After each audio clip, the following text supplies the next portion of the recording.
Hello एमर्स, एक बार पुनः हम लोग आ गए हैं अपने लेक्चर एंड टॉपिक को आगे बढ़ाने के लिए। तो जैसा कि आप सभी लोग जानते हैं, हम लोग पढ़ रहे हैं magnetic effect of electric current, और अब हम बात करेंगे एक नया टॉपिक जिसका नाम है साइक्लोट्रॉन। अब ये जो साइक्लोट्रॉन है, ये एक बेस्ट एग्जाम्पल है मैग्नेटिक फोर्स का। या सीधा सीधा बोल दो कि एक चार्ज पार्टिकल पे लगने वाले मैग्नेटिक फोर्स का, चार्ज पार्टिकल पर लगने वाले मैग्नेटिक फोर्स का। यानी हम इसके पहले लॉरेंज फोर्स के बारे में पढ़ चुके हैं। बिल्कुल, लॉरेंज फोर्स जब हम पढ़ रहे थे तो उस समय हम लोगों ने पढ़ा था कि जब एक चार्ज पार्टिकल कहाँ जा रहा है, एक मैग्नेटिक फील्ड के अंदर, यानी एक चार्ज पार्टिकल जो v वेलोसिटी से मूव कर रहा है, और जब ये किसी मैग्नेटिक फील्ड या एक्सटर्नल मैग्नेटिक फील्ड के अंदर जब एंट्री मारता है तो होता क्या है कि जो ही इसकी एंट्री होती है इस मैग्नेटिक फील्ड के अंदर, त्यों ही इसकी डायरेक्शन क्या हो जाती है, चेंज। पहले तो बेचारा सीधा सीधा चल रहा था, पहले कैसा चल रहा था, सीधा सीधा लीनियर मोशन कर रहा था, लेकिन जो ही ये इसके अंदर जाएगा त्यों ही ये क्या करने लगेगा, गोल गोल घूमने लगेगा। ये सर नो है ना, ये हमने पढ़ा है। बिल्कुल सर। और यहाँ पे ये गोल गोल इसलिए घूम रहा है बिकॉज ऑफ मैग्नेटिक फोर्स। ठीक है, तो इसी कॉन्सेप्ट पे एक मशीन बनाई गई, जिसका नाम है साइक्लोट्रॉन। साइक्लोट्रॉन करता क्या है, तो मेनली साइक्लोट्रॉन एक्चुअल में किसी भी charge particle like proton, neutron and आप और भी प्रोजेस्टेरॉन, मेसॉन हो गया, बेसॉन हो गया, इन सबको आप ले सकते हो। ओके, प्रोजेस्टेरॉन के लिए मैं माफ़ी चाहूँगा, फिलहाल में आप प्रोटॉन को ले लो। ओके, तो जैसे प्रोटॉन हो गया या कोई भी charge particle like ion, okay, कोई भी आयन, उनको ये क्या करता है, उनको ये मूव कराता है, दैट मीन्स एक्सीलरेट कराता है। तो इस मशीन का काम क्या है, एक्सीलरेट कराना। किस चीज को, किसी भी चार्ज पार्टिकल या आयन को। ठीक है, और इतना हाई स्पीड से एक्सीलरेट कराना कि भैया वो हाई एनर्जी वाले पार्टिकल के अंदर कन्वर्ट हो जाए। समझ पा रहे हैं जो मैं बोल रहा हूं भाई? ध्यान से समझो, जितना ज्यादा तेज मूव करेगा, जितना ज्यादा एक्सीलरेशन आएगा उसके पास, उतनी ही ज्यादा उसके अंदर काइनेटिक एनर्जी बढ़ेगी, और काइनेटिक एनर्जी बढ़ेगी तो उतना ज्यादा उसके अंदर एनर्जी आ जाएगी। यस और नो? और उतना ज़्यादा एनर्जी जब आ जाएगी ना, तो उस एनर्जी का यूज किया जाएगा क्या करने के लिए, एक्चुअल में न्यूक्लियर फिजन करने के लिए। न्यूक्लियस के अंदर आपने कभी पढ़ा है, आपने रदरफोर्ड का मॉडल पढ़ा होगा। रदरफोर्ड के मॉडल में एक्चुअल में क्या किया गया था, सोने की पतली पन्नी ली गई थी, उसके ऊपर अल्फा कणों की बमबारी कराई गई थी। आपने सुना होगा, bombarding of alpha particle. Yes और नो? तो उसका मतलब क्या है, इसका मतलब अल्फा पार्टिकल, दैट मीन्स क्या सर, वो चार्ज पार्टिकल थे, उन चार्ज पार्टिकल को फेंका गया किसके ऊपर, सोने की पतली पन्नी के ऊपर, है ना। और वो सोने की पतली की पन्नी को क्या कर गए थे, क्रॉस कर गए थे, है ना। और इतनी हाई स्पीड से वो गए थे, कि वो न्यूक्लियस तक पहुंच गए थे। यस और नो? और उन्होंने ही डिनोट किया कि एक्चुअल में किसी भी एटम के बीचों बीच क्या होता है, न्यूक्लियस पाया जाता है। तो न्यूक्लियस तक पहुंचने के लिए एक ऐसे पार्टिकल की जरूरत पड़ेगी जिसकी स्पीड क्या होती है, बहुत ज़्यादा होती है। स्पीड ज़्यादा होने का मतलब उसका एक्सीलरेशन ज़्यादा होगा, है ना। और एक्सीलरेशन ज़्यादा मतलब हाई एनर्जी भी तो चाहिए, मोशन ज़्यादा होगा ना, एक्सीलरेशन ज़्यादा दैट मीन्स मोशन ज़्यादा मतलब उसके पास एनर्जी भी ज़्यादा होनी चाहिए।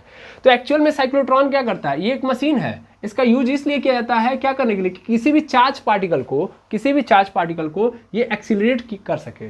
ठीक है, और एक्सीलरेट करने से क्या होगा कि हाई एनर्जी वो पा जाएगा पार्टिकल, और हाई एनर्जी के साथ वो किसी के भी न्यूक्लियस के अंदर एंट्री मार सके।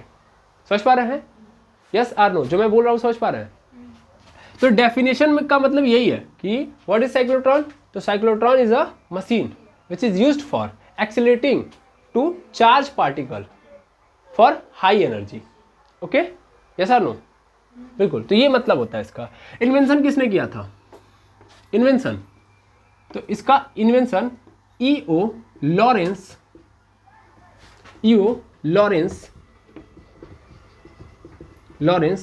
एंड MS लिविंगस्टोन ने 1934 में किया था। ठीक है, ध्यान से देखिएगा, किसने किया था? EO Lawrence and MS Livingstone ने। क्या करने के लिए, क्या पर्पस था? तो उनका पर्पस था न्यूक्लियर इन्वेस्टिगेशन,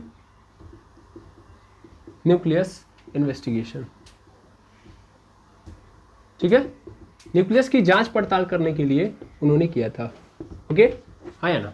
ध्यान देंगे, हमेशा लेंगे किसको? चार्ज पार्टिकल को, न्यूट्रॉन को नहीं ले सकते आप, न्यूट्रॉन को आप नहीं ले सकते, न्यूट्रॉन के पास कोई चार्ज होता नहीं, इसलिए न्यूट्रॉन को नहीं लेना है, ये बात ध्यान देंगे। चार्ज पार्टिकल लेंगे, आयन ले लेंगे। अच्छा, चार्ज पार्टिकल में इलेक्ट्रॉन भी आता है, इलेक्ट्रॉन को ले सकते हैं? बिल्कुल मत लीजिएगा इलेक्ट्रॉन को, ठीक है। इलेक्ट्रॉन चार्ज पार्टिकल है, बट इसको नहीं लेना है। क्यों नहीं लेना, वो आगे आके मैं समझाऊंगा, अभी नहीं। जब मैं आपको मैकेनिज्म समझा रहा हूँ तो वहां पे मैं आपको समझाऊंगा कि इलेक्ट्रॉन को हम क्यों नहीं लेते हैं। ओके, क्या मेरी बात समझ में आ गई? साइक्लोट्रॉन क्या कर रहा है? तो साइक्लोट्रॉन एक्चुअल में बहुत बड़ा काम कर रहा है, बहुत बड़ा रोल निभा रहा है। अगर आप इसको फील कर पाए तो साइक्लोट्रॉन क्या कर रहा है, एक बार और बताइए। एक्चुअल में ये क्या कर रहा है? किसी भी चार्ज पार्टिकल को हाई एनर्जी से एक्सेलरेट कर दे रहा है। ऐसा हो रहा है कि उस पार्टिकल के पास एक तो स्पीड इतनी तगड़ी आ जा रही है कि उसकी एनर्जी इतनी इंक्रीज हो जा रही है कि वो किसी को भी भेज सकता है, किसी को भी पेनिट्रेट कर सकता है। ऐसा नो, इसका मेन मकसद क्या था ये भी समझ में आ गया होगा, है ना?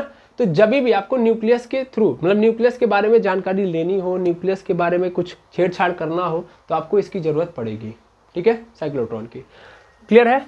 अब क्या कारण रहा कि हमको साइक्लोट्रॉन बनाना पड़ा और कैसे इसके अंदर मैग्नेटिक फोर्स का रोल है, ये समझना पड़ेगा ना, है कि नहीं है? ध्यान से समझिएगा। तो क्या लिखा है? चार्ज पार्टिकल को एक्सीलरेट करना है। क्या मैग्नेटिक फोर्स एक्सीलरेट कर देता है मैग्नेटिक फील्ड में जाने पे? चार्ज पार्टिकल जब मैग्नेटिक फील्ड में जाता है, एंट्री मारता है, तो मैग्नेटिक फोर्स लगता है उसके ऊपर, लगता है तो क्या वो उसको एक्सीलरेट करता है? No, never ever. Magnetic force सिर्फ और सिर्फ चार्ज पार्टिकल की डायरेक्शन चेंज करता है। इस चीज को पकड़ना बहुत ही जरूरी है। ठीक, सिर्फ और सिर्फ डायरेक्शन बदलता है। अगर किसी के पास स्पीड बदलने की क्षमता है तो वो उसका इलेक्ट्रिक फील्ड है। समझ आ रहा है? इस बात को पकड़िए भाई। अगर हम इस चीज को नहीं पकड़े तो फिर ये कॉन्सेप्ट हमारे ऊपर नहीं, बहुत ऊपर से चला जाएगा। तब हम सिर्फ ये समझ गए और इतने समझ के साथ हम फिजिक्स नहीं अप्लाई कर सकते। ठीक है ना? मैंने यहाँ पे पहले ही लिख दिया था, मैंने पहले ही परिचय में दिखा दिया था कि मैग्नेटिक फोर्स क्या करता है। ठीक है, तो मैग्नेटिक फोर्स का मतलब क्या कि ये चार्ज पार्टिकल पहले v स्पीड से चल रहा था, तो क्या इसकी v स्पीड को बढ़ा दे रहा है? ये नहीं, इसकी v स्पीड को नहीं बढ़ा रहा है, एक्चुअल में इसकी डायरेक्शन बदल दिया इसने, मैग्नेटिक फोर्स ने। ओके, तो मैग्नेटिक फोर्स केवल और केवल डायरेक्शन बदलता है। अगर इसकी डायरेक्शन, अगर इसकी इसको एक्सीलरेट करने की क्षमता किसी के पास है तो इस चार्ज पार्टिकल का इलेक्ट्रिक फील्ड, या सीधा सीधा बोलूँ मैं तो अगर ये चार्ज पार्टिकल किसी के इलेक्ट्रिक फील्ड में जाता तो चाहो कोई बात बनती है, यानी कोई इलेक्ट्रिक फील्ड ही इसकी एक्सीलरेशन को चेंज कर सकता है, इसके वेलोसिटी को चेंज कर सकता है। मैग्नेटिक फोर्स की ताकत नहीं है।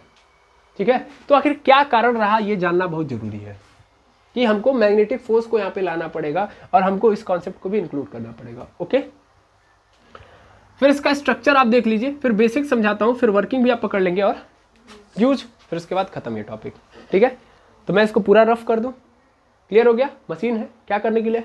चार्ज पार्टिकल को एक्सीलरेट कराने के लिए। क्यों? ताकि ये जाके पेनिट्रेट कर पाए किसी को भी। ऐसा नो? ठीक, किसने खोजा था? EO Lawrence and MS Livingstone ने 1934 में। पर्पस क्या था? Nucleus investigation. न्यूक्लियस मतलब नाभिक, सेल का नाभिक नहीं। ठीक है ना? ठीक है, ठीक, इतना नोट करिए, फिर हम स्टार्ट करते हैं कहानी को। चलिए ध्यान दीजिएगा।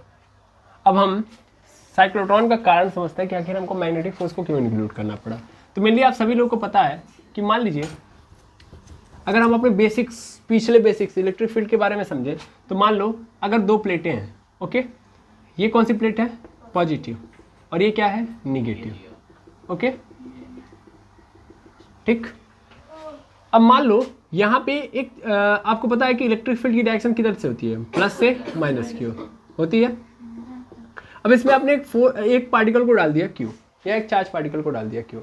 मेनली ये चार्ज पार्टिकल वैसे भी जाएगा, इसमें तो कोई दुविधा है नहीं, बिकॉज आपने इसको बैटरी से कनेक्ट किया होगा, है ना? अब बैटरी से कनेक्ट किया है तो जाहिर सी बात है कि यहाँ से चार्ज पार्टिकल ट्रैवल कर रहे होंगे, नहीं ट्रैवल करोगे, इलेक्ट्रिक फील्ड निकल रही हुई, तो आपने क्या किया, चार्ज पार्टिकल को डाल दिया यहाँ पे, चार्ज पार्टिकल को डाल दिया क्यू को।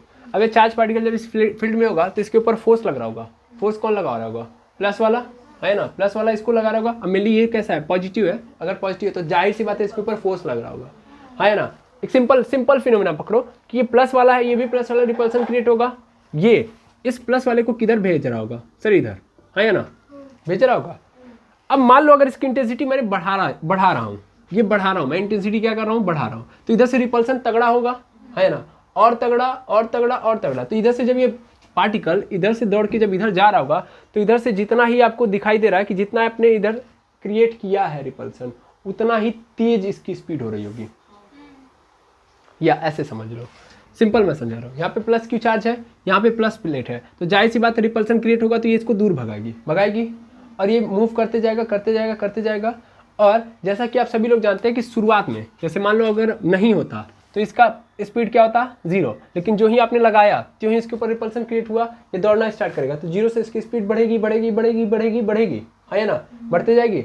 यस आर नो, बिल्कुल। तो ये एक्सीलरेशन आया कि नहीं आया, हाँ या ना, बिल्कुल। अब जितना देर तक ये रहेगा, यहाँ पे जितना देर तक ये रहेगा उतना ज़्यादा इसकी स्पीड बढ़ते जाएगी। Yes or no. देखो मान लो अगर आप इसको फिर से न्यूट्रलाइज कर लो, कोई इलेक्ट्रिक फील्ड नहीं है, क्यू चार्ज ऐसे चुपचाप बैठा होगा, जो ही आपने क्या किया, इस बैटरी से कनेक्ट किया, प्लेट पे प्लस चार्ज आया, तुरंत ये भागना स्टार्ट करेगा। पहले 0 थी इसकी स्पीड, लेकिन अब स्पीड बढ़ेगी, है ना। अब जितना देर तक ये रहेगा उतना ज़्यादा इसकी स्पीड बढ़ती जाएगी, नहीं बढ़ती जाएगी, है ना। 0 से 10, 20, 30, 40, 50, 60, 70, 80, 90 ऐसे होती जाएगी। यानी जितना टाइम ये इस इलेक्ट्रिक फील्ड के अंदर अपना व्यतीत करेगा उतना ज़्यादा इसकी स्पीड में चेंज आ रहा होगा, उतना ज़्यादा ये एक्सीलरेट हो रहा होगा, उतना ज़्यादा इसके अंदर एनर्जी स्टोर हो रही होगी, यानी इतना ज़्यादा इसकी एनर्जी बढ़ रही होगी, हाँ या ना। क्या मेरी बात समझ रहे हैं? लेकिन ये एनर्जी तब तक ही बढ़ेगी जब तक ये इस प्लेट से नहीं टकराएगा। जो ही टकरा गया एनर्जी गायब। सिंपल फिनोमेना चल रहा है, हम दौड़ते हुए जा रहे हैं, किसी चीज़ से टकरा गए, energy down, yes or no. लेकिन जब तक हम नहीं टकराएंगे तब तक हमारी स्पीड बढ़ती जाएगी, यस आर नो। क्या ये बात समझ में आई, हाँ या ना। अब ध्यान से देखिएगा, अगर मैं एक्सीलरेशन निकालूं तो एक्सीलरेशन इज इक्वल टू क्या होगा, F/m होगा। और ये एक्सीलरेशन आया कहाँ से है, ये एक्सीलरेशन आया एक्चुअल में फोर्स से। कौन सा फोर्स लगा था, इलेक्ट्रिक फील्ड का। Electric field is equal to क्या होता है, F/q0 होता है कि नहीं होता है। एक चार्ज पार्टिकल पे कितना फोर्स लगा वही तो इलेक्ट्रिक फील्ड होता है। अगर मैं F की वैल्यू निकाल दूं तो यहाँ पे क्या मिल जाएगा, F is equal to E into q हो जाएगा। इस चीज़ को यहाँ पे चिपका सकता हूँ, तो बिल्कुल A इज इक्वल टू मुझे क्या मिल गया, A इज इक्वल टू मिल गया मुझे E into Q upon M। M क्या, what is M? M is the mass of charge, okay, mass of charge particle. क्या यहाँ पे कोई दुविधा है, नहीं। तो यहाँ पे ये जो A आया है वो एक्सीलरेशन जो है वो डिनोट कर रहा है इलेक्ट्रिक फील्ड को। इलेक्ट्रिक फील्ड जितनी तगड़ी होगी उतना ज़्यादा एक्सीलरेशन होगा। पहले तो मैंने ये समझा दिया, जितना तगड़ा इलेक्ट्रिक फील्ड उतना ज़्यादा तगड़ा एक्सीलरेशन। और दूसरा एक्सीलरेशन को आप जैसा कि जानते हो कि ये तो इलेक्ट्रिक फील्ड एक्सीलरेशन समझ में आ रहा है, लेकिन एक्सीलरेशन में मोशन भी तो होता है। और मोशन से अगर मैं कनेक्ट करूँ तो A इज इक्वल टू क्या होता है, आपने पढ़ा होगा V is equal to U plus AT होता है, हाँ या ना, ये रिलेशन जानते हो। अब V is equal to U plus AT होता है, तो ये रहा V is a speed of particle. जितना ज़्यादा एक्सीलरेट होगा पार्टिकल उतना ज़्यादा वेलोसिटी उसकी बढ़ेगी। या ऐसे भी समझ सकते हो, चलो एक्सीलरेशन मान लेता हूँ कांस्टेंट है, एक्सीलरेशन कांस्टेंट है फिलहाल में, लेकिन जितना ज़्यादा टाइम स्पेंड करेगा पार्टिकल उतना ज़्यादा स्पीड बढ़ेगी, नहीं बढ़ेगी। यहाँ से कनेक्ट कर सकते हो। पहले ये देखो, जितना ज़्यादा टाइम स्पेंड करेगा पार्टिकल उतना ज़्यादा उसकी स्पीड बढ़ेगी। अब एक दूसरा रिलेशन भी देख लेना, V² is equal to U² plus 2AS। यहाँ पे क्या है, यहाँ पे A के बगल में कौन आ गया, S। जितना ज़्यादा डिस्प्लेस होगा पार्टिकल उतना ज़्यादा उसकी स्पीड बढ़ रही होगी। कई सारे कंडीशन दिखा दिए मैंने, क्या दिखाई दे रहा है sir, A is directly proportional to E, A is directly proportional to, A को हटाओ, मतलब A is directly proportional to E रहने दो, V is directly proportional to T, V is directly proportional to S। Yes or no, 3 बातें लिख दी। अब भैया V जितना बढ़ेगा, एक्सीलरेशन मान लो, अगर सपोज कर लो एक्सीलरेशन कांस्टेंट है, हम बोल दे रहे हैं एक्सीलरेशन कांस्टेंट है, फिर भी स्पीड बढ़ेगी ना। अगर इनफॉर्म तरीके से स्पीड बढ़ रही है, मेरी गाड़ी चल रही है, मैं एक्सीलरेट बिल्कुल नहीं कर रहा हूँ, फिर भी तो स्पीड बढ़ेगी ना। अगर थोड़ा एक एक्सीलरेशन आया है, देखो एक्सीलरेशन का मतलब ये नहीं होता कि, हम जानते हैं एक्सीलरेशन 2 प्रकार का होता है, एक यूनिफॉर्म और नॉन यूनिफॉर्म। नॉन यूनिफॉर्म क्या होता है कि रैंडमली बढ़ा रहा होता है, और यूनिफॉर्म जो होता है एक सीक्वेंस में बढ़ा रहा होता है। अगर हम देखें तो कोई भी ऑब्जेक्ट हम पृथ्वी के ऊपर मतलब आसमान से छोड़ेंगे तो वहाँ से 0 स्पीड से निकलेगी, लेकिन धीरे धीरे पृथ्वी तक आते आते उसकी स्पीड बहुत बढ़ जाएगी, क्योंकि हर समय उसके ऊपर 9.8 मीटर पर सेकेंड स्क्वायर की एक्सीलरेशन लगी हुई है, वो बदलेगी नहीं, हर सेकंड में उतना बढ़ा रही होगी स्पीड। ऐसे यहाँ भी तो हो रहा होगा। इस कंडीशन में जितना ज़्यादा वो हवा में रहेगी उतना ज़्यादा उसकी स्पीड बढ़ेगी कि नहीं बढ़ेगी। इस मार्कर को मैं यहाँ से छोड़ूंगा यहाँ पे तो कम स्पीड है, लेकिन अगर मैं यहाँ से छोड़ूँ तो ज़्यादा स्पीड में आया कि नहीं आया, गिर गया, पकड़ भी नहीं पाया मैं। यस और नो, स्पीड बढ़ गई कि नहीं बढ़ गई। तो जितना ज़्यादा इसने टाइम स्पेंड किया उतना ज़्यादा इसका स्पीड बढ़ गया। तो वैसे ही हमने देखा कि अगर एक चार्ज पार्टिकल की स्पीड मुझे बढ़ानी है तो मुझे ज़्यादा समय देना पड़ेगा, यानी ज़्यादा समय तक मुझे क्या करना पड़ेगा, इसे इलेक्ट्रिक फील्ड में रखना पड़ेगा, पहली बात। दूसरी बात, उसे ज़्यादा डिस्प्लेसमेंट करना पड़ेगा, है ना। तब ज़्यादा डिस्प्लेसमेंट मतलब भाई यहाँ से लेके यहाँ तक इतना ही तो प्लेट की डिस्टेंस है, अगर इतने में मैं रखूँ तो ज़्यादा स्पीड से नहीं जा पाएगा, कुछ ही देर बाद टकरा जाएगा, और कुछ ही देर बाद इसकी स्पीड कम हो जाएगी। रीज़न, क्योंकि जाके नेगेटिव प्लेट से टकरा जाएगा। तो ये प्रॉब्लम नजर आई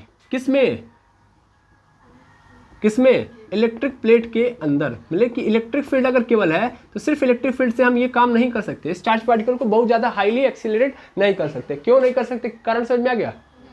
लेकिन अगर सपोज कर लो ये टकराए ही ना, यहाँ तक पहुँचे और पहुँचने से पहले ही मुड़ जाए, समझ पा रहे हो, फिर पहुँचे फिर मुड़ जाए, जो टकराने वाली है मुड़ जाए, जो टकराने वाली है मुड़ जाए, समझ पा रहे हो, जो टकराने वाली है मुड़ जाए, और इसी में क्या करे वो घूमती रहे, तो उसकी स्पीड क्या होती जाएगी, बढ़ती जाएगी ना, क्योंकि वो हर समय क्या कर रहा है, टाइम स्पेंड कर रहा है उसमें, टकरा नहीं रहा है, हाँ या ना।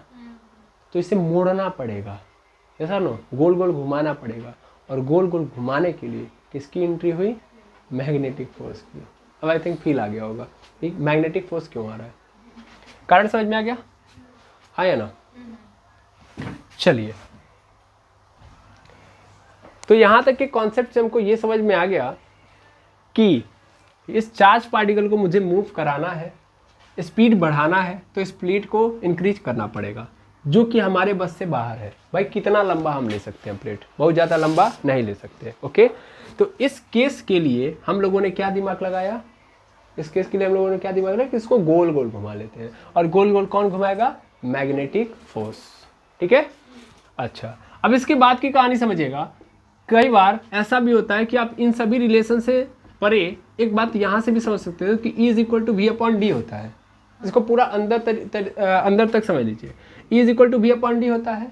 अब जैसा कि आप जानते हैं कि एक्सीलरेट करने के लिए E बढ़ाना पड़ेगा, है ना, पकड़ो ध्यान से, E बढ़ाना पड़ेगा, E बढ़ाने के लिए V बढ़ाऊंगा मैं। लेकिन यार उससे भी इंपॉर्टेंट बात, यहाँ पे V को बढ़ाने के लिए मुझे S बढ़ाना पड़ेगा, ठीक है, S बढ़ाना पड़ेगा।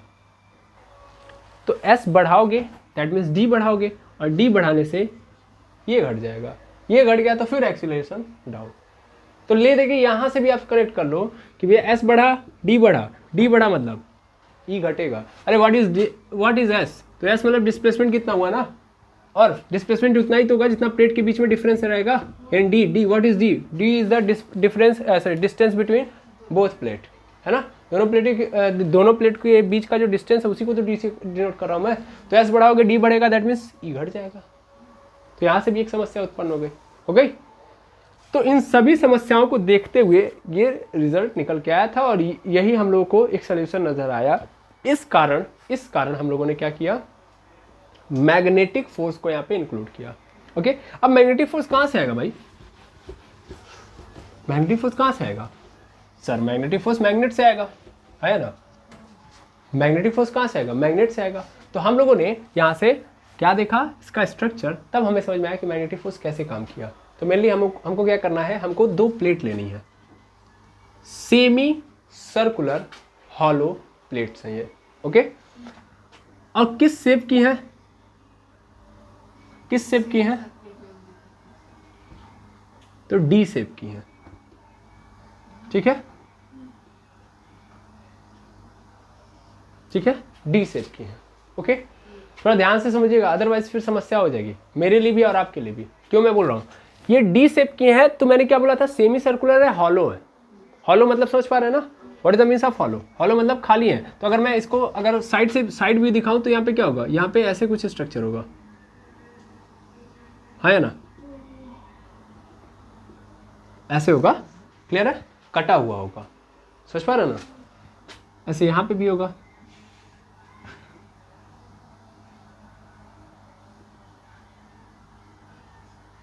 ऐसे, बस जस्ट एक व्यू देने के लिए मैं कर रहा हूँ। क्लियर तो बन नहीं रहा है मुझसे, बट एक व्यू देना चाह रहा हूँ कि ये क्या है, यहाँ पे बीच में खाली है।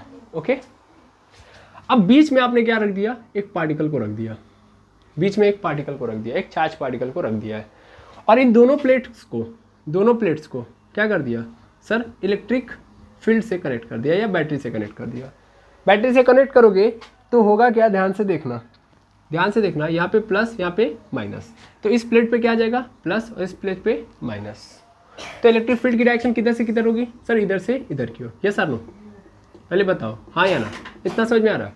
बिल्कुल सर, ये इतना समझ में आ रहा है। अच्छा, इन प्लेट्स को क्या नाम देंगे सर, इन प्लेट्स को नाम दिया जाता है डीज।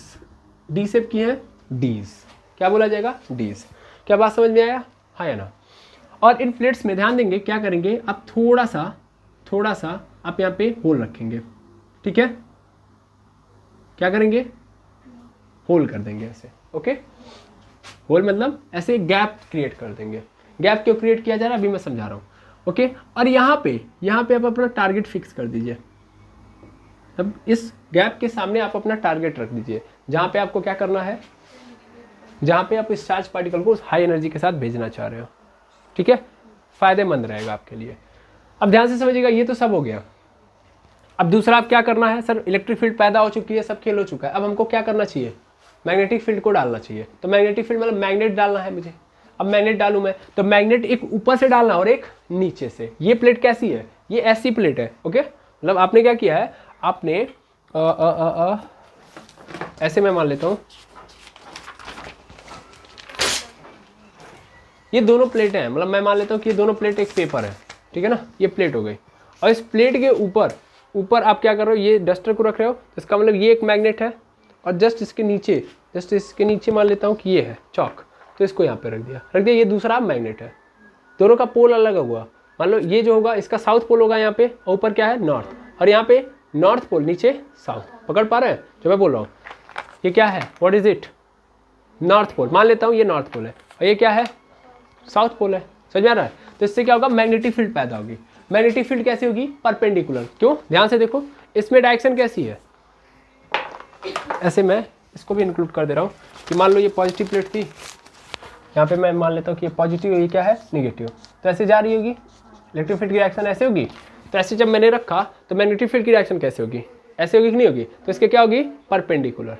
देखो, क्योंकि आपने मैग्नेट ऐसे ही तो रखा है, ये फिर ये है ना, तो मैग्नेटिक फील्ड की रिएक्शन इसके परपेंडिकुलर, और इलेक्ट्रिक फील्ड की रिएक्शन ऐसे है। तो जाहिर सी बात है कि ये दोनों क्या हो जाएंगे, यहाँ पे परपेंडिकुलर हो जाएंगे। तो आप उन दोनों, उसको भी इसके ऊपर रख दीजिए, रख दिया, तो उसको भी यहाँ पे रखेंगे तो आपके सामने नजर आएगा मैग्नेटिक फील्ड, ठीक है ना। उस चीज़ को मैं यहाँ पे रख नहीं पा रहा हूँ, बिकॉज मैंने अगर इसको रख दिया तो कवर अप हो जाएगा पूरा का पूरा। तो बस मैं ऐसे जस्ट बता रहा हूँ कि ऊपर क्या है, नॉर्थ पोल है, नीचे क्या है, साउथ पोल। तो करंट कैसे फ्लो करता है, साउथ से नॉर्थ, कैसा नो, अंदर में जब भी फ्लो करेगा तो साउथ से नॉर्थ। देख लो, इसको मैंने क्या माना था बताओ तो, व्हाट इज इट, इस स्क्रीन को मान लो नॉर्थ मान लो, ये नॉर्थ हो गया, और मान लो इस चौक के इस पोर्शन को क्या मान लो, साउथ, ठीक है। तो इलेक्ट्रिक फील्ड कैसे चलेगी, ऐसे चलेगी इधर, और बाहर की ओर कैसे चलेगी, मेरे पास मैग्नेट तो है नहीं, है लेकिन कहीं गायब है। तो अगर मैं देखूँ यहाँ पे नीचे तो मैं लगा नहीं पा रहा हूँ, तो बाहर तो ऐसे चलेगी, है ना, लेकिन अंदर तो ऐसे ही चलेगी ना, यस और नो। साउथ है, साउथ लगा दिया, तो इलेक्ट्रिक फील्ड, मैग्नेटिक फील्ड की रिएक्शन सर इस वाले से ऊपर की ओर, ग्रीन की ओर जा रही होगी अंदर, और बाहर सर इस ब्लैक वाले से, डस्टर के इस अपर पार्ट से नीचे आ रही होगी, ठीक है। यही प्रॉपर्टी होती है, इस प्रॉपर्टी को आप सभी लोग जानते हो, नहीं जानते हो तो एक बार फिर से बता दे रहा हूँ मैं। ये रहा नॉर्थ, ये रहा साउथ, है ना, एक ही में बनाते हैं, ये नॉर्थ ये साउथ। तो यहाँ से क्या होता है, निकलती है और साउथ पे जाती है, नॉर्थ से निकलती है साउथ पे जाती है, और अंदर साउथ से नॉर्थ। तो ऐसे मैं मान सकता हूँ, अब आई थिंक समझ में आ गया होगा, ठीक है। तब मान लो अगर नीचे से जा रही है, आपने ऊपर क्या रखा है नॉर्थ, नीचे रखा है साउथ, तो इलेक्ट्रिक फील्ड कैसे जा रही है बताओ, ऊपर की ओर जा रही होगी, यानी इस प्लेन पे क्या हो रही है, आ रही है कि नहीं आ रही है। यानी अगर मैं अपने ओर से देखूं, अपने ओर से काम करता हूं, मैं ऐसे ले लेता हूं, ऐसे, ठीक है, ऐसे ले लेता हूँ। अब आई थिंक समझ में आना चाहिए। तो ऐसे लोगे तो यहाँ पे क्या है, साउथ है, तो इधर से आ रही है हमारी ओर, तो मैं क्या करता हूँ, इससे डिनोट कर देता हूँ, फायदा रहेगा ना, ताकि आपको फील भी आना चाहिए, नहीं तो मज़ा कहाँ से आएगा। ठीक है, ठीक है। अब बस हो चुका है, मैकेनिज्म आपका सेट हो चुका है, जो आपको मैकेनिज्म पकड़ना था वो हो चुका है। ओके, बोलो कोई दुविधा नहीं। नीचे क्या लगाए है वो, साउथ, ऊपर क्या लगाए हो, नॉर्थ। आई थिंक स्ट्रक्चर समझ में आ गया। ठीक है, अब थोड़ा ध्यान से सुनना। जब हम लोगों ने यहाँ पे प्लेट देखा था, तो प्लेट देखते वक्त हम लोगों ने क्या देखा था कि भैया यहाँ से यहाँ तक ऐसे जाना चाहिए, सॉरी ये प्लस चार्ज है और यहाँ पे माइनस चार्ज है, तो ये सीधा जा रही थी। लेकिन जब हम लोगों ने मैग्नेटिक फोर्स को लाया तो ये गोल गोल घूमने लगी, ठीक है ना। लेकिन गोल गोल घूमने के लिए जानते हो क्या होगा, गोल गोल घूमने के लिए यहाँ पे फोर्स भी तो चाहिए भाई। तुम एक्सीलरेट भी करवाना चाहते हो, तुम क्या चाहते हो, एक्सीलरेट भी हो जाए। पहले पकड़ो, तुम चाहते हो एक्सीलरेट भी हो जाए और डायरेक्शन भी चेंज हो जाए। तो मैग्नेटिक फोर्स केवल डायरेक्शन चेंज करेगी, एक्सीलरेट थोड़ी ना करेगी। एक्सीलरेट करने के लिए क्या चाहिए तुमको, फोर्स चाहिए। तो मान लो अगर तुमने ऐसे छोड़ दिया, मेरी बात सुनना, अगर तुमने ऐसे ही छोड़ दिया, ऐसे लगा के ऊपर से मैग्नेट लगा दिया, तो तुम सोच रहे हो कि क्या होगा, कि ये इसकी स्पीड बढ़ती जाएगी। नहीं, एक्सीलरेट नहीं होगा, स्पीड नहीं बढ़ने वाली है इसकी। समझ पा रहे हो, मतलब टाइम स्पेंड करेगी, भले स्पीड इसकी बढ़ जाए, लेकिन वो एक्सीलरेट नहीं होगी। एक्सीलरेट करने के लिए क्या चाहिए तुमको, फोर्स। यस और no, F is equal to क्या होता है, m/a। अगर आप चाहते हो किसी पार्टिकल को एक्सीलरेट करना, तो उसके लिए क्या लगाना पड़ेगा, फोर्स। अदरवाइज ये जिस स्टेट में उसी स्टेट में रहेगा, न्यूटन्स फर्स्ट लॉ। यस और नो, न्यूटन का पहला नियम है, जिस स्टेट में छोड़ोगे उसी स्टेट में रहेगा। अगर तुमने भले ही v स्पीड से मूव करा दिया, तो v स्पीड से गोल गोल घूमेगा वो, है ना, उसकी स्पीड में चेंज नहीं होगा। वो तो मैंने जस्ट बताने के लिए बताया कि भैया अगर बहुत ज़्यादा देर तक टाइम स्पेंड नहीं करेगा तो जाएगा, टकरा के उसकी एनर्जी जो भी थी वो भी डाउन हो जाएगी।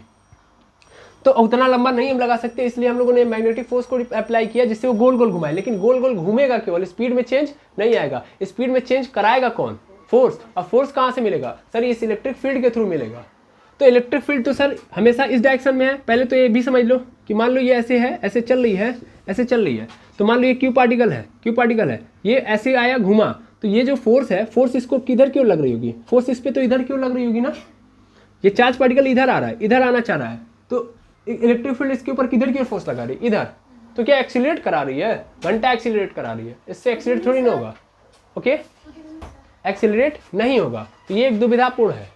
इससे बचने के लिए हमें क्या करना पड़ेगा, हमें एक चेंज लाना पड़ेगा। उस चेंज को पकड़िए।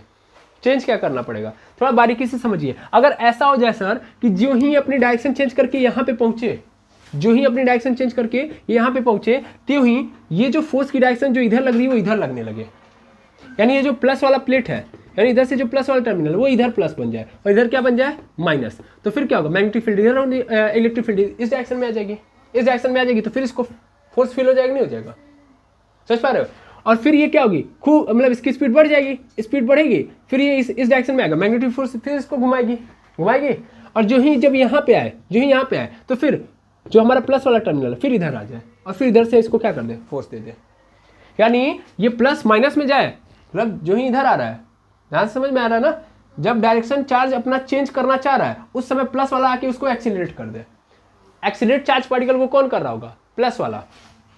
मैं अगेन समझा रहा हूँ, ये कॉन्सेप्ट बहुत छोटा है लेकिन बहुत मोटा है, ध्यान देना। ये प्लस है सब और ये क्या है, माइनस है, ठीक है। ये क्यू पार्टिकल है, ये क्यू पार्टिकल को अगर तुमने मैग्नेटिक फोर्स अप्लाई भी कर दिया इधर नॉर्थ इधर साउथ, तो ये गोल गोल केवल और केवल घूमेगा, स्पीड में चेंज नहीं आएगी। अगर इसकी स्पीड में चेंज करना है तो आपको किससे चेंज करवाना पड़ेगा, इलेक्ट्रिक फील्ड के थ्रू। अब देखो इलेक्ट्रिक फील्ड अभी इसकी डायरेक्शन किधर है, इधर है। अब मैग्नेटिक फोर्स ने क्या किया, चार्ज पार्टिकल की डायरेक्शन यहाँ पे कर दी। तो अभी क्या है, इलेक्ट्रिक फील्ड की डायरेक्शन किधर है, इधर। यानी इलेक्ट्रिक फील्ड किधर की ओर फोर्स लगा रही है, इधर। पॉजिटिव से नेगेटिव की ओर लगाती है इलेक्ट्रिक फील्ड।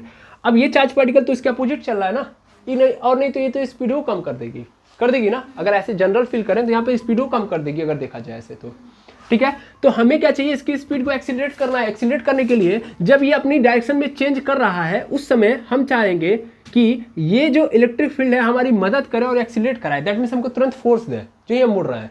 तो उस केस में हमको जो ही यहाँ पे आया त्यों ही अपनी डायरेक्शन को चेंज करके, यानी यहाँ पे सब प्लस है, इसको क्या बना दो, इसको माइनस बना दो, यानी यहाँ पे तुरंत क्या बन जाए माइनस, और इधर सब क्या हो जाए प्लस। तो फिर तुरंत जो ही ये मुड़ेगा तुरंत हमको इधर की ओर फोर्स फील होने लगेगा, यानी चार्ज पार्टिकल की डायरेक्शन स्पीड क्या हो गई, बढ़ गई, बढ़ गई, बढ़ गई कि नहीं बढ़ गई।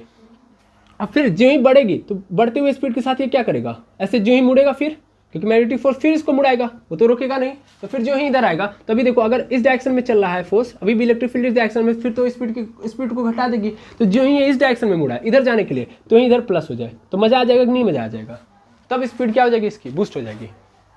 समझ आ रहा है, जब ये डायरेक्शन चेंज कर रहा है उस समय तुरंत बूस्ट करने के लिए कौन आ जाए, इलेक्ट्रिक फील्ड आ जाए, यानी इलेक्ट्रिक फील्ड तुरंत तुरंत क्या करना चाहिए, अपनी डायरेक्शन बदलनी चाहिए, हाँ या ना, हाँ या ना। अब ये सर ये तो बड़ी अजूबा वाली बात है, ये कैसे हो सकता है कि ये सर पॉजिटिव प्लेट निगेटिव बन जाए, negative positive, positive negative, negative positive बन जाए। आप तो ये कह रहे हो कि ये पॉजिटिव टर्मिनल निगेटिव हो जाए, निगेटिव टर्मिनल पॉजिटिव हो जाए, positive terminal negative, negative terminal positive, ये कैसे पॉसिबल है, ये पॉसिबल नहीं ना है। आप जो कह रहे हो ये पॉसिबल नहीं है पॉसिबल, है possible. There are two type of current, one is direct current and second is alternate current, और अल्टरनेट करंट के पास ये पॉजिटिव प्रॉपर्टी होती है। तो हमने यहाँ पे जो लगाया है करंट, जो बैटरी से आप कनेक्ट किए हो वो अल्टरनेट करंट है, समझ पा रहे हो क्या है, अल्टरनेट करंट।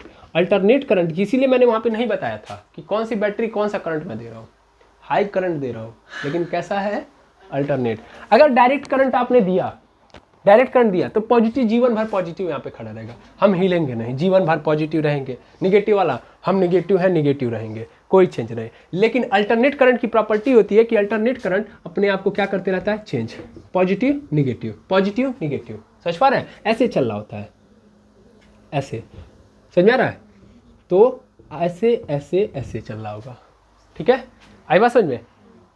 तो आपने यहाँ पे अल्टरनेट करंट लगाया है, और अल्टरनेट करंट देखिए जैसे ये बदल रहा है ना बार बार, तो वेव का फॉर्मेशन आ रहा है। अब वेव मतलब फ्रीक्वेंसी, वेव मतलब फ्रीक्वेंसी, वेव मतलब फ्रीक्वेंसी आती है कि नहीं आती है, अरे हाँ ना बोल दीजिए।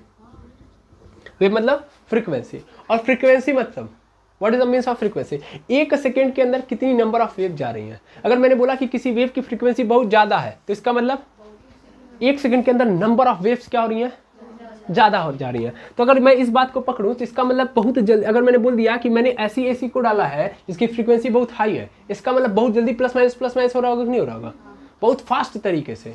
अगर मैंने बोला फ्रीक्वेंसी बहुत कम है तो धीरे धीरे प्लस माइनस हो रहा होगा, plus minus plus minus plus minus, और फ्रीक्वेंसी ज़्यादा plus minus plus minus plus minus, clear है। तो ये बात समझ में आई, आपने एसी करंट डाला है ना, और वो भी क्या है, वेरी हाई फ्रीक्वेंसी वाला है, हाई फ्रीक्वेंसी वाला, ठीक है ना। और हाई फ्रीक्वेंसी वाला है तो अगर ऐसी चीज़ें नज़र आ रही हैं तो आप ध्यान से देखो, ये तो ऑस्किलेशन हो रहा है, plus minus plus minus plus minus plus minus, ये तो ऐसे हो रहा है वाइब्रेशन टाइप में, तो इसको हम क्या बोल देते हैं, ऑक्सीलेशन। और ऑक्सीलेशन मतलब ऑक्सीलेटर है ये, व्हाट इज इट, बहुत कुछ बता दिया। यहाँ पे आपने जो लगाया है वो ऑस्किलेटर है, सॉरी ऑस्किलेटर, हाँ सही तो लिखा है ऑस्किलेटर, ऑक्सीलेटर गलत बोल रहा था, ऑस्किलेटर है। ऑस्किलेटर मतलब समझ पा रहे हैं ना, जब भी मूवमेंट ऐसे होती है, देखो ऐसे ही तो रही है, plus minus plus minus plus minus plus minus हो रहा है, दैट इज ऑस्किलेशन। और ऑस्किलेशन मतलब ऑक्सीलेटर। क्या मेरी बात समझ में आई। तो मैंने बैटरी लगाई है, उस बैटरी के अंदर से जो करंट जा रहा है वो एसी है, यानी आप जो करंट प्रोवाइड करा रहे हो वो एसी है और बहुत हाई फ्रिक्वेंसी वाला है, यानी इसको मैं ऑस्किलेटर बोल रहा हूँ, क्लियर है। ठीक, अब आगे का फिनोमेना हम समझते हैं। अब मेनली होगा क्या, ध्यान से आप ऑब्जर्व करेंगे तो ये इलेक्ट्रिक फील्ड है, सॉरी ये इलेक्ट्रिक फील्ड है और ये मैग्नेटिक फील्ड है, ठीक है। अब ये जो चार्ज पार्टिकल है, जाहिर सी बात है इलेक्ट्रिक फील्ड इसके ऊपर फोर्स लगाएगी। इस फोर्स के कारण, क्योंकि आप ध्यान से देखिएगा F इज इक्वल टू होता है m इंटू ए। अगर मैं यहाँ पे F की बात करूँ तो F इज इक्वल टू क्या होगा, अगर एक इलेक्ट्रिक फील्ड के द्वारा पैदा किया गया इलेक्ट्रिक फोर्स देखूँ तो E अपॉन क्यू नॉट होता है ना, हाँ F is equal to E upon q लिख सकता हूँ मैं यहाँ पे, तो लिख दो E upon q is equal to m into A. That means A is equal to अगर मैं निकालूँ तो E अपॉन क्या हो जाएगा, Q अपॉन m आ जाएगा, है ना। अरे भाई एक सिंपल तरीका समझिए, जो मैंने लिखा है वो F is equal to M में से निकाला है।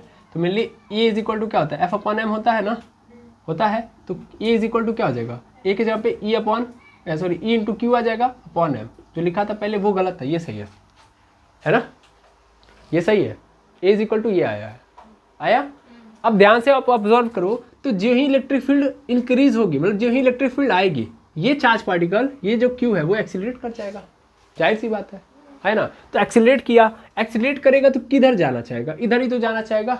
अब ध्यान से सुनना, ये इधर मूव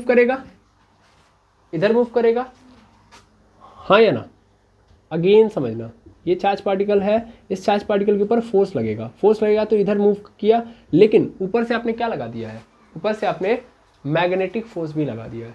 और वो मैग्नेटिक फोर्स इसको क्या करेगा, गोल गोल घुमाना स्टार्ट करेगा। यस नो, गोल गोल घुमाएगा। तो मैग्नेटिक फोर्स की डायरेक्शन किधर होगी, अगर मैं इसका डायरेक्शन देखूं तो बताइए। अब यहाँ पे फ्लेमिंग लेफ्ट हैंड रूल क्या हुआ, अच्छा यहाँ पे मैंने गलती से लिख दिया क्या, अरे भाई इसमें क्या कंफ्यूज होना है, हम तो ये नहीं समझ पा रहे। F इज इक्वल टू मैंने क्या लिखा है, E अपॉन क्यू नॉट, ये गलत फॉर्मूला मैंने लिख दिया है, वो मैं बता रहा हूँ। E इज इक्वल टू क्या होता है, F अपॉन क्यू होता है ना। मैंने इसीलिए तो बोला कि मैंने बाद में सही कर दिया था। F इज इक्वल टू क्या हो जाएगा, E इंटू क्यू आ जाएगा। अब यहाँ पे पुट कर दो, तो E into Q is equal to M into A, यहाँ पे A की वैल्यू निकालो तो क्या मिल जाएगा, E into Q upon M आएगा कि नहीं आएगा। तो सेकेंड बार में जो फॉर्मूला लिखा था वो सही था, ओके, यही मैंने बताया। तो E into Q upon M, यानी इलेक्ट्रिक फील्ड अगर जनरेट हो रही है तो ए बढ़ेगा किसका, क्यू का, यही बता रहा था मैं। अब ध्यान से समझना, ये जो इलेक्ट्रिक फील्ड होगी, ये चार्ज पार्टिकल है, फटाफट देखो, टाइम मत स्पेंड करिए भाई। यहाँ पे क्या होगा, किसके ऊपर फोर्स लग रहा है, इस डायरेक्शन में।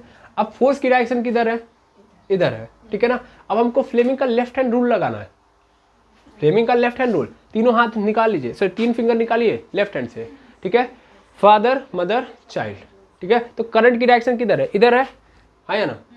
और ध्यान देना, इसकी डायरेक्शन, मैग्नेटिक फील्ड की डायरेक्शन इधर है, तो फोर्स किधर लगेगा, नीचे लगेगा, नहीं लगेगा। तो ये जब आगे बढ़ेगा तो इसको कहाँ भेज देगा, ये नीचे, समझ आ रहा ना। अब मैं बार बार हर पॉइंट पे मैग्नेटिक फील्ड की डायरेक्शन निकाल के दिखाऊं, उससे बढ़िया मैं डायरेक्ट अपना जो काम करना है वो करते जाऊँ। अब आप खुद कर लोगे इतना, देखना। इसको क्या बोलते हैं, फोर्स, इसको क्या बोलते हैं, मैग्नेटिक फील्ड की डायरेक्शन, इसको क्या बोलते हैं, करंट की डायरेक्शन, ठीक है। याद रखना, left hand, father mother child, ठीक है, ओके। चलो अब ध्यान से सुनना, अब ये नीचे इसको ले जाएगा तो ये घूमेगा बेचारा, है ना। अब ये घूम गया तो जो ही ये इधर घूमेगा, उतने ही देर में ये चेंज हो जाएगा, ये माइनस और ये क्या हो गया प्लस, ये सर नो। तो अब इसको इधर की ओर फोर्स फील होगा, है ना, इधर की ओर फोर्स फील होगा, तो ये क्या हो जाएगा, ये और बूस्ट हो जाएगा। तो मान लो अगर इसकी स्पीड यहाँ पे v1 थी, तो यहाँ पे क्या हो जाएगा, यहाँ से यहाँ तक आते आते v2 हो जाएगी। और जो ही यहाँ पे पहुँचेगा, उस केस में क्या हो जाएगा, उस केस में इसकी फिर से डायरेक्शन चेंज हो जाएगी, अब ये इधर से होने लगेगा। अब आई थिंक आप समझ गए होंगे कॉन्सेप्ट, ठीक है ना। तो फिर से इस डायरेक्शन में जो यहाँ है, तो अब इधर लगने लगा फोर्स, तो अब इधर बूस्ट हो जाएगा। तो ध्यान से देखना, ये ऐसे जाएगा और इसके साथ साथ इसका रेडियस भी बड़ा होते जाएगा, हाँ या ना, बड़ा होते जाएगा, यस और नो, क्लियर है। अब रेडियस कैसे बड़ा हो रहा है, याद करो, मिशन मंगल याद आ रहा है, मिशन मंगल कंफ्यूज हो गया सब, मिशन मंगल कहाँ से आ गया बीच में। मिशन मंगल का कॉन्सेप्ट अगर आपने मूवी देखी होगी तो उसमें क्या होता है ना, कि जब ऑर्बिट से ऐसे घुमा रहे होते सब, तो ऐसे धीरे उसकी स्पीड बढ़ाएंगे तो ऑर्बिट से बाहर भागने लगता है ना। वैसे ही जब स्पीड इंक्रीज करोगे तो ऑर्बिट से बाहर भागेगा, यस और नो, क्लियर हो गया। मौत के कुएं के अंदर देख लो, जब स्पीड कम तो कम रेडियस में चलेगी, जो ही स्पीड बढ़ाओगे रेडियस बड़ा हो जाएगा, क्लियर है कि नहीं है। ऐसे ही आप किसी चीज़ को गोल गोल घुमाओ, स्पीड कम तो धीरे धीरे घूमेगा, जितना तेज घुमाओगे स्पीड उसका रेडियस बड़ा होते जाएगा, हो जाएगा। क्या इसमें कोई दुविधा नहीं, तो रेडियस बड़ा होते जाएगा और ऐसे ही घूमेगा। अब सोचो इतनी बार ये घूम लिया तो खुद सोचो ना, इतने टाइम तक अगर इसने स्पेंड किया होगा तो इसकी स्पीड कितनी बूस्ट हुई होगी, हाँ या ना। अब ये ऐसे घूम रहा है, तो थोड़ा सा ना मैंने बाहर के लिए इलेक्ट्रिक फील्ड के लिए लगा दिया था, थोड़ा टारगेट का डायरेक्शन चेंज कर देता हूँ मैं। जो ये है, ये जो मैंने ओपन किया था इसको मैं इधर कर लेता हूँ, ठीक है, हाँ या ना। और गोल गोल घूमते घूमते घूमते इसकी स्पीड इतनी बढ़ जाएगी कि ये टकराने से पहले ये थोड़ा सही सेट करें, सही सेट हो नहीं पा रहा है, ठीक है, ये सीधा निकल जाएगा और अगवा कौन होगा, टारगेट, उससे हाई स्पीड के साथ जाके टकरा जाएगा।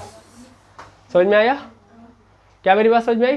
कैसे हुआ? साइक्लोट्रॉन ने क्या कर दिया, एक साइकिल बना दी, और इस साइकिल के थ्रू क्या हुआ, ये घूम गया, ठीक है, और इतना हाई स्पीड के साथ घुमा, इतना हाई एक्सीलरेशन इसके पास आ चुका है कि भैया क्या हो चुका है, इसकी एनर्जी भी मैक्सिमम हो चुकी है। क्यों? क्योंकि देखो यहाँ पे क्या हो रहा है, बार बार इंक्रीज हो रहा है, यहाँ पे V1 है, यहाँ पे V2 है, तो यहाँ पे V3 हो जाएगा, ऐसे बढ़ते जाएगा, स्पीड बढ़ते जाएगा, और इस पॉइंट पे इसकी जो स्पीड होगी मैक्सिमम हो जाएगी, यानी पे वेलोसिटी यहाँ पे क्या होगी, मैक्सिमम। तो वेलोसिटी यहाँ पे मैक्सिमम, अगर वेलोसिटी मैक्सिमम तो हमको पता है कि kinetic energy at that point, kinetic energy is equal to क्या होता है, 1/2 mv² होता है या ना। तो अगर तुमने वेलोसिटी मैक्सिमम कर दी तो उस केस में काइनेटिक एनर्जी भी क्या हो जाएगी, मैक्सिमम। याद आ रहा है कुछ, है ना? तो वेलोसिटी का किससे करेक्शन होता है, काइनेटिक एनर्जी से, यानी यहाँ पे ये हाई काइनेटिक एनर्जी के साथ ये टारगेट पे जाके टकराएगा, और जब टारगेट पे टकराएगा तो पूरी काइनेटिक एनर्जी उस टारगेट के ऊपर डाल देगा, समझ पा रहे हो, और उस टारगेट के अंदर विस्फोट हो जाएगा, समझ पा रहे हो? तो मेनली ऐसे समझ सकते हो कि ये बंदूक है, एक ऐसा टक से निकलेगा भाई, टक से हाई एनर्जी के साथ, और जाके जब जिससे टकराएगा उसको बम, खत्म। समझ पा रहे हैं? तो साइक्लोट्रॉन क्या कर रहा है, एक पार्टिकल को खूब खतरनाक तरीके से घुमा के और जैसे लाके मार टन से। समझ पा रहे हो ना? क्लियर? समझ में आ रहा है? हाई एनर्जी के साथ ये एटम के न्यूक्लियस से टकराएगा और न्यूक्लियस को क्या कर देगा, डिस्ट्रॉय कर देगा। तो बहुत सारे रेडियो एक्टिव एलिमेंट्स का डीके इसके थ्रू होता है। ओके, न्यूक्लियर इन्वेस्टिगेशन तो आप इससे कर ही सकते हो, मेनली इसका काम ही आप समझ चुके होंगे। अब कई लोगों के मन में चल रहा होगा कि इलेक्ट्रॉन को क्यों नहीं लिया गया। इलेक्ट्रॉन को मैंने मना कर दिया था साफ तौर पे कि मत ले जाना इसके अंदर। कारण क्या था? कारण ये था ना कि उसका मास बहुत हल्का है, बहुत ही ज़्यादा हल्का है, बहुत कम है, बहुत कम मतलब एकदम जीरो के बराबर होता है प्रोटॉन के प्रोटॉन के रिस्पेक्ट में। तो इस केस में अगर उसको तुमने हल्का सा भी क्या किया, हल्का सा भी अपने स्पीड दिया तो क्या हो जाएगा, वो टन से जो यहाँ पे मुड़ रहा है ना, मुड़ेगा नहीं, टन से टकरा जाएगा, यानी मुड़ने से पहले वो सन से निकल जाएगा। चश्मा ना, स्पीड इसकी क्या है, ज़्यादा है, इतनी ज़्यादा है कि टन से जाके इससे टकरा जाएगा। अभी बेचारा मुड़ने के लिए सोचेगा तब तक जाके टकरा जाएगा, और टकरा जाएगा तो एनर्जी क्या हो गई, खत्म। मास ज़्यादा है, जैसे आप लोग जानते होंगे कि आप लोग देखते हैं कि आप गाड़ी पे बैठे हैं, गाड़ी पे बैठे हैं और गाड़ी की स्पीड बहुत ज़्यादा और पीछे बहुत पतला व्यक्ति बैठा है, फील करिए तो क्या होगा, गाड़ी अगर बहुत तेज स्पीड से चली तो क्या होगा, जो व्यक्ति है वो खूब टाइटली पकड़ के बैठेगा, आगे पीछे पैर हाथ जिससे हो सकता है कि नहीं है, तो सबसे पकड़ के बैठा रहेगा क्योंकि उसको डर है कि थोड़ा सा भी वो हुआ निकल लेगा। और पीछे अगर मान लीजिए हेल्दी व्यक्ति बैठा हुआ है तो भाई हवा की औकात नहीं कि उसको थोड़ा सा भी हिला सके, यस और नो। तो मास बड़ा इंपॉर्टेंट होता है, सेम कहानी, ठीक है ना। यहाँ पे इलेक्ट्रॉन का मास बहुत तुच्छ सा है, थोड़ा सा भी स्पीड देंगे इलेक्ट्रॉन ऐसे जाके टकरा जाएगा। तो जो स्पीड टारगेट को मतलब जिस स्पीड के साथ टारगेट के पास पहुंचना था अगर पहले ही ये साइक्लोट्रॉन की जो आपने स्ट्रक्चर जो फ्रेम लिया उस पर जाकर टकरा के अपना पूरा एनर्जी ये डिलीट कर देगा, ठीक है। तो आई होप आपको साइक्लोट्रॉन का मैकेनिज्म क्लियर हो गया होगा। हाँ, अब कई लोग के मन में हो रहा होगा कि सर हम ऐसे ऐसे घुमा सकते थे। देखिए हम ऐसे ऐसे भी घुमा सकते थे, ऐसे ऐसे, वो तो हमारे ऊपर डिपेंड करता है कि मैग्नेटिक फील्ड कैसा रख रहे हैं। अगर हमने ऊपर क्या रखा होता, साउथ नीचे नॉर्थ रखा होता, समझ में आ रहा है ना, तो कैसे लगता, तब उधर की डायरेक्शन मतलब उस डायरेक्शन में लगता। अभी तो नीचे लग रहा था ना फोर्स, ऊपर लगने लगता, तो ऐसे ऐसे घूमता, तो इधर हमारा टारगेट हम रख देते, इधर चला जाता। तो हमारे ऊपर है इलेक्ट्रिक फील्ड की रिएक्शन, मैग्नेटिक फील्ड की रिएक्शन किधर करनी है वो सब हम अपने अनुसार बदल लेंगे। आई होप सब कुछ समझ में आ गया होगा। अब जो जो मुझे बताना था डेफिनेशन बता दिया। एक मशीन है जो क्या करती है, एक्सेलरेट करती है किसी भी चार्ज पार्टिकल या आयन को। इन्वेंशन किसने किया था, इन्वेंशन किया था ईओ, क्या बोलते हैं, EO Lawrence and MS Livingstone 1934 के अंदर। ओके, कारण क्या रहा, कारण मतलब क्या कारण रहा कि हमने मैग्नेटिक फोर्स को इसमें इन्वॉल्व किया, तो ये रहा। अच्छा यहाँ पे लिख लीजिएगा प्लीज़, रिक्वेस्ट है, और इस चीज़ को नोट भी कर लीजिएगा कि एक्चुअल में मैग्नेटिक फोर्स क्या करता है, चार्ज पार्टिकल की डायरेक्शन चेंज करता है। यहाँ से हमने ये सीखा, हाँ या ना, चार्ज पार्टिकल की डायरेक्शन बदलता है।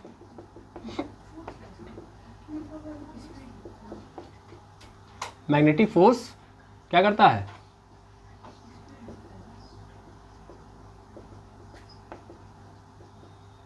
चार्ज पार्टिकल की डायरेक्शन बदलता है, जबकि इलेक्ट्रिक फील्ड चार्ज पार्टिकल की स्पीड बदलता है।